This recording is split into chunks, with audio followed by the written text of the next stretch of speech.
பரிசுத்த தேவ ஜனமே, உங்கள் ஒவ்வொருவரும் இயேசு கிறிஸ்துவின் பரிசுத்த நாமத்தில் அன்போடு வாழ்த்துகின்றேன். இன்றைய செய்தியிலே மூன்றாவது கருத்தாக நம்மை பரிசுத்தம் செய்கிற இயேசு.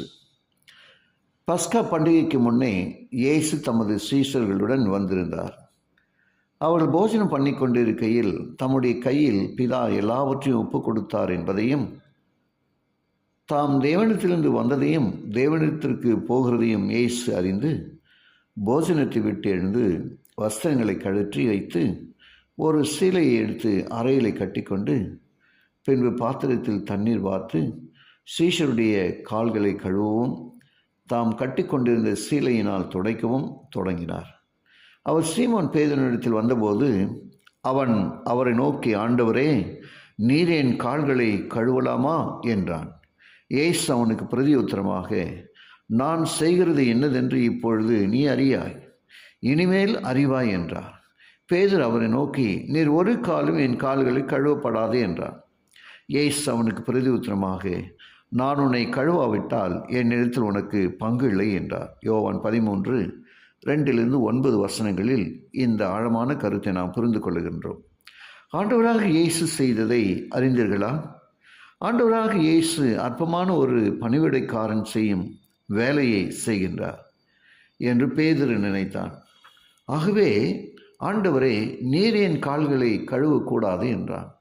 அவரோ அவர்களை பரிசுத்தப்படுத்தும் பணியில் ஈடுபட்டிருந்தார்.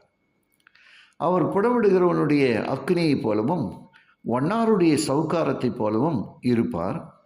அவர்களை பொன்னைப் போலவும் வெள்ளியைப் போலவும் புடமிடுவார் என்று மல்கியா 3:2-3 வசனங்களை நாம் வாசிக்கின்றோம். ஆண்டவர் நம்மை சுத்தப்படுத்தாவிட்டால் நம்மை பரிசுத்தப்படுத்துவார் ஒருவரும் இல்லை.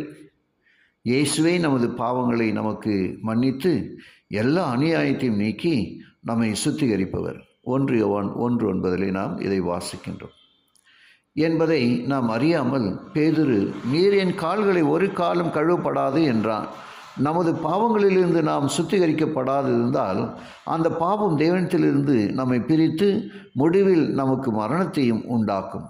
ஏனெனில் உங்கள் அக்கிரமங்களை உங்களுக்கு உங்கள் பிதாவு தேவனுக்கும் நடுவாக பிரிவினையை உண்டாக்குகிறது என்று ஏசாயா 59:2 நாம் வாசிக்கின்றோம். ஆகவே தான் ஆண்டவராக இயேசு பேதுருவை பார்த்து, நான் உன் கால்களை கழுவாவிட்டால் என்னிடத்தில் உனக்கு பங்கு இல்லை என்றார். உலகை படைத்த தேவன் மாசு படிந்திருக்கும் நமது வாழ்க்கையை சுத்தம் செய்ய விரும்புகிறார்.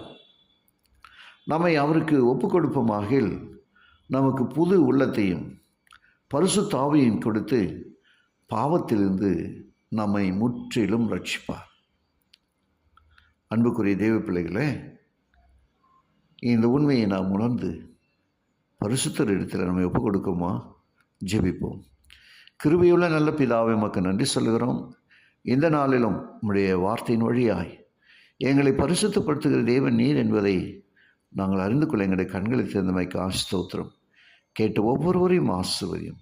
இயேசுவின் வழியாக ஜெபிக்கிறேன் நல்ல பிதாவே, ஆமென்.